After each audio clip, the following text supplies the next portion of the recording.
Bonjour et bienvenue. Aujourd'hui, on va s'attaquer à une compétence absolument centrale du technicien en économie sociale et familiale, la gestion de la distribution des repas.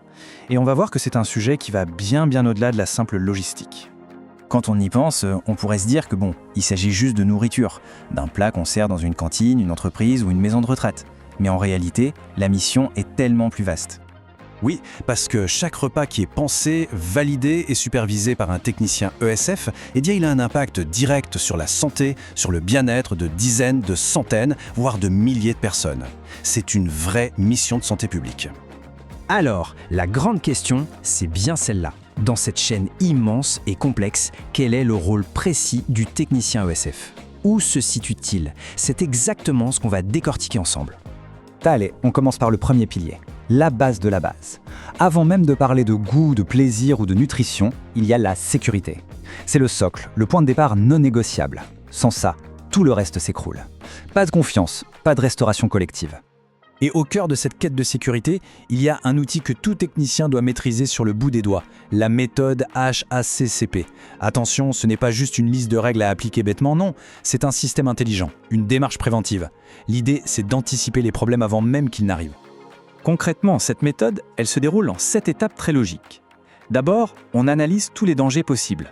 Ensuite, on identifie les points critiques, les fameux CCP, les moments où il faut être hyper vigilant. Puis, on fixe des limites à ne pas dépasser. On surveille, on prévoit quoi faire en cas de problème, on vérifie que le système est efficace, et enfin, on trace tout ça dans un dossier. C'est une véritable feuille de route pour une sécurité sans faille.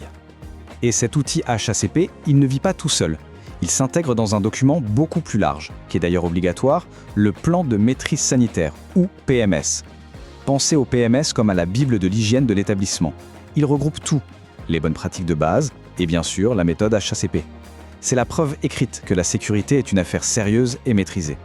Bon, une fois que la sécurité est garantie, on peut enfin se concentrer sur le cœur de l'assiette. Et c'est là qu'intervient le deuxième pilier, la nutrition. L'enjeu ici, ce n'est surtout pas de faire un menu unique pour tout le monde, mais au contraire, de sculpter l'offre alimentaire pour qu'elle réponde parfaitement aux besoins de chaque public. Et ce défi, il est immense. Prenez 2 exemples aux antipodes. D'un côté, les enfants à l'école. Là, l'objectif, c'est de leur donner l'énergie pour apprendre, de prévenir l'obésité et d'éduquer leur goût. De l'autre côté, les personnes âgées en EHPAD. Le combat est totalement différent. Il faut lutter contre la dénutrition, s'assurer qu'elles boivent assez et adapter les textures pour éviter les fausses routes. 2 publics, 2 mondes, 2 stratégies nutritionnelles. Alors concrètement, ça se traduit comment? Les missions du TSF sont très larges. Ça va de l'élaboration de menus équilibrés en suivant des recommandations officielles comme celle du GMRCN, à l'adaptation de régimes très spécifiques pour des allergies par exemple. Ça passe aussi par l'enrichissement des plats pour les plus fragiles, le contrôle qualité permanent et un aspect crucial, l'éducation à l'alimentation. Et nous voilà au troisième et dernier pilier, la gestion. Et c'est ici qu'on voit vraiment la double facette de ce métier. D'un côté, il y a la rigueur, les chiffres, l'organisation. Et de l'autre, une dimension humaine, sociale, qui est tout aussi fondamentale. Ce qu'il faut bien comprendre, c'est que le technicien ESF ne travaille jamais en solo. Il est au centre d'un véritable écosystème. Le gestionnaire s'occupe du budget, l'équipe de cuisine produit les repas, et le TSF, lui, c'est le pivot. C'est le chef d'orchestre qui fait le lien entre les besoins des convives, les contraintes budgétaires et les réalités de la cuisine. Et ça, c'est peut-être le point le plus important de tous. Au-delà de toute la technique, il y a cette valeur cardinale. Chaque décision, chaque menu, chaque conseil doit avoir un seul but: préserver la dignité des gens et encourager leur autonomie. C'est vraiment le cœur de la mission sociale du métier. Donc, pour résumer, tout repose sur ces 3 piliers qui sont totalement liés.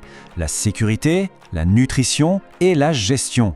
Une gestion qui est à la fois rigoureuse et humaine. C'est la maîtrise de ces 3 domaines qui fera d'un technicien un professionnel vraiment compétent et respecté.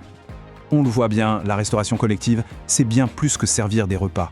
C'est une chaîne de responsabilité incroyablement complexe, avec des enjeux de santé, des enjeux sociaux, des enjeux humains. C'est un défi passionnant pour tous ceux qui choisissent cette voie.